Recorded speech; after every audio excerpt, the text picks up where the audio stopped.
You know what's smart? Enjoying a fresh gourmet meal at home that you didn't have to cook. Meet Factor, your loophole in the laws of mealtime. Chef-crafted meals delivered with a tap, ready in just 2 minutes. You know what's even smarter? Treating yourself without cheating your goals. Factor is dietitian approved, chef prepared, and you plated. Pretty smart, huh? Refresh your routine and eat smart with Factor. Learn more at factormeals.com. Build a routine with Ollie that supports your wellness needs, like getting your daily vitamins and minerals with Ollie's multi-gummies, or keeping your mood upbeat with all the vitamin D in Hello Happy. Give your gut health some support with probiotics, and wake up feeling refreshed after taking Ollie Sleep. Do wellness on your terms. Find Ollie at a Walmart or Target near you or at ollie.com. These statements have not been evaluated by the Food and Drug Administration. This product is not intended to diagnose, treat, cure, or prevent any disease. This is Optimal Finance Daily, Passive Income and Other Money Myths, Part 1, by Dr. Leif Dahleen of physicianonfire.com. When's the last time you saw a headline highlighting some young person making 5 figures of passive income a month? Your news feed may not look like mine, but I see these stories on the regular. And I've clicked on them often enough to tell the algorithms that they should feed me more of that same nonsense. Shame on me for being fooled more than once, but each time I click, albeit with skepticism, my suspicions are confirmed. The person's income is anything but passive. The definition of passive income is about as loose as Al Roker's old slacks. And that's just one example of the numerous money myths that are pervasive in society today.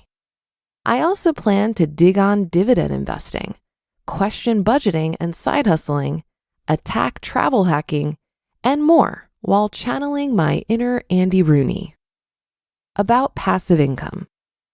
It's not that passive income doesn't exist. Investors earn passive income when their savings accounts and CDs pay them interest. When a real estate syndication or fund pays a distribution, that's passive income too, as is the dividend payment that comes from ownership of a stock, bond, or mutual fund. All of these require capital, that is, money. The more money invested, the more passive income received. They all require something else to varying degrees, like acquiring at least a little bit of knowledge and doing some due diligence before selecting the investment. That initial bit of work can help ensure that a sound investment is chosen and, if done well, should hopefully increase your potential return, lower the potential risk, or both.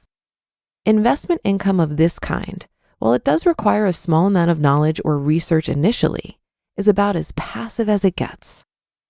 Not so passive income. CNBC recently featured a 32-year-old mom who makes $143,000 a month in passive income. She has a YouTube channel and creates and sells digital products. Okay, I'm happy for her and her successful business, but what she's earning is active income.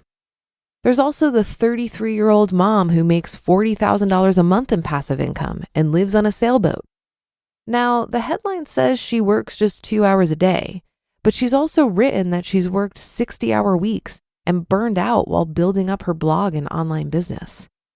I could have been featured myself as a 40-something dad earning $40,000 a month in passive income while traveling the world with his family. All of that was true a couple of years ago, save for the passive income part, but I would not have allowed the deception. Blogging is work. It's flexible and fun work, but I doubt there were many weeks where I didn't spend at least 20 hours doing something at least peripherally related to Physician on Fire. This CNBC feature of a 34-year-old making $49,000 a month in passive income is a little more honest, even if the definition of the word passive escapes them. The featured side hustler, Ryan Hogue, says it's a myth that you can earn passive income without putting in the work. He says, quote, "There's no shortcut to success. I worked many early mornings and late nights on my side hustles, especially early on. While I'm still very involved in the day-to-day management of my businesses, I know many people who have been able to step away from day-to-day operations after they hit an income threshold they were happy with, while continuing to benefit from their previous work. End quote. In other words, if you put in a lot of time and effort, perhaps mixed with some good timing and luck, you may end up with a business that provides solid ongoing income. I wouldn't call it passive income.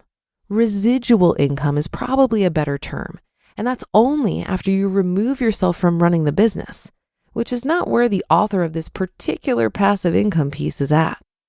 You know what else isn't passive income? Buying properties, renovating said properties, finding and screening tenants for the properties, fielding complaints from the selected tenants, collecting rent from them, cleaning up after them, and finding their replacements when they move out. Yes, it can be profitable, and some of the work can be outsourced to people you need to find and screen and sometimes replace. But it's way too much work for the term passive to be anywhere near it. I feel dirty just using that word in the same paragraph.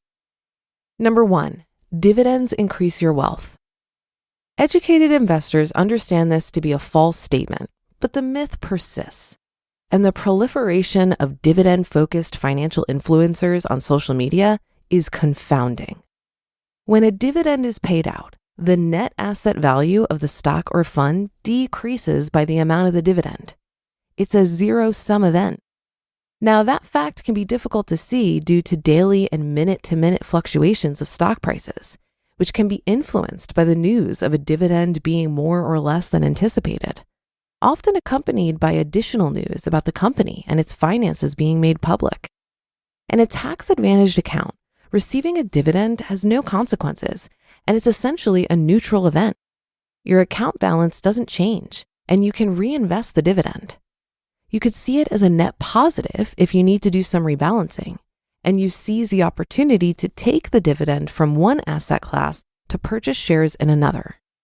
In a taxable brokerage account, however, a savvy investor shuns dividends, especially in the high-earning years in which most physicians will pay both the base 15% and 3.8% NIIT surcharge, state income tax in most states, and possibly an additional 5% if overall income puts them in the top federal income tax bracket. When 25 to 35% of the dividend goes to the government, whether it's reinvested or not, I'd rather leave that money invested. There's a different question about whether or not dividend payers outperform non-dividend paying stocks. And these analyses are often fraught with selection bias and cherry picking of data and timeframes. It's easy to show that companies that have increased their dividends for 20 years in a row have outperformed those that haven't. Those are the survivors. That is the definition of survivorship bias. Zero people should be surprised by the fact that the companies with strong balance sheets for 20 years are worth more than companies that have struggled. I've shared my disdain for dividends on this website, and others have sung their praises. There are some debates to be had. What cannot be argued, however, is the fact that the U.S. and state governments get their share of your dividends when you invest outside of tax-advantaged retirement accounts. Number 2, hear that on tomorrow's episode. You just listened to part 1 of the post titled Passive Income and Other Money Myths by Dr. Leif Dahleen of physicianonfire.com. You sign up for something, forget about it after the trial period ends, then you're charged month after month after month. The subscriptions are there, but you're not using them. In fact, I just learned that 85% of people have at least one paid subscription going unused each month. Thanks to Rocket Money, you can see all of your subscriptions in one place and cancel the ones you're not using anymore, saving more money. Rocket Money is a personal finance app that helps find and cancel your unwanted subscriptions, monitors your spending, and helps lower your bills so you can grow your savings. The app automatically scans your bills to find savings opportunities and will even negotiate with service providers on your behalf. No more waiting on hold. And their new goals feature makes saving automatic, perfect for building an emergency fund or saving for a house. Cancel your unwanted subscriptions and reach your financial goals faster with Rocket Money. Go to rocketmoney.com/OFD today. That's rocketmoney.com/OFD. Rocketmoney.com/OFD. linkedin.com/OFD. This episode is brought to you by State Farm. You might say all kinds of stuff when things go wrong, but these are the words you really need to remember. Like a good neighbor, State Farm is there. They've got options to fit your unique insurance needs, meaning you can talk to your agent to choose the coverage you need, have coverage options to protect the things you value most, file a claim right on the State Farm mobile app, and even reach a real person when you need to talk to someone.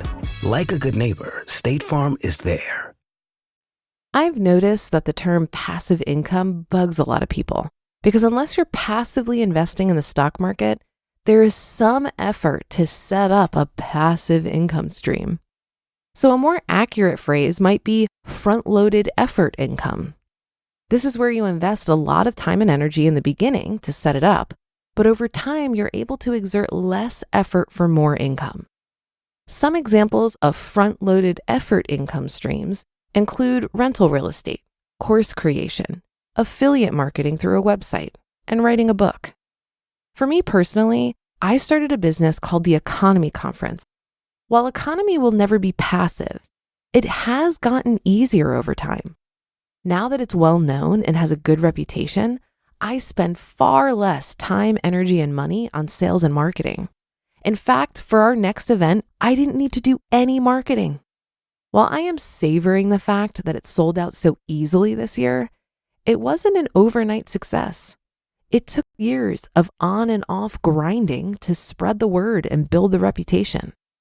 When I think about my corporate career, things were getting harder, not easier over time. As a salesperson, every time I hit my target revenue number, my employer would simply increase the number or give me more clients or give me more people to manage. Being able to control my own metrics of success and allow things to get easier over time has made me prefer entrepreneurship over employment. But we're just halfway through the article. So for now, have a great rest of your day, and I'll see you tomorrow where we'll finish up this post and where your optimal life awaits.